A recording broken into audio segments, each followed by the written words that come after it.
నేను మొట్టమొదటి నుండి ఒక మాట చెప్తున్నా, అసలు ఏంటి P4 అంటున్నా. మీరు ఇంకా P4లో డబ్బులు దాకెళ్ళారు. P4 ఏంటి? P4 అంటే పేదరికం నిర్మూలన. ఒకటి దత్తత తీసుకుంటాం. ఒకటి దత్తత తీసుకోవడం అంటే ఆయన ఇంట్లో కూర్చుంటే మనం వెళ్ళి డబ్బులు ఇచ్చి ఖర్చు పెట్టి నెల నెల నిత్యావసర వస్తువులన్నీ ఓ 10,000 రూపాయలు తినండి, మీరు 10,000 చాలదే వాళ్ళ సరిపోదు. రోజు కూరగాయలే 100 రూపాయలు అవుతున్నాయి.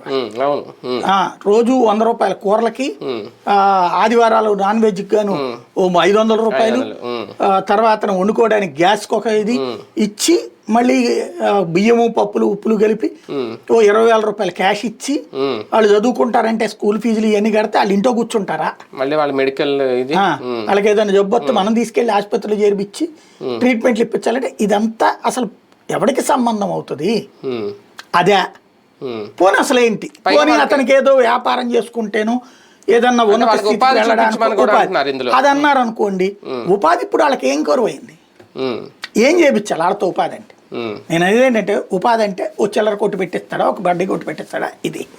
అప్పుడు దాంతో వాళ్ళకి ఆ డబ్బులు ఒక 5 లక్షల 10 లక్షలు ఇవ్వాలా?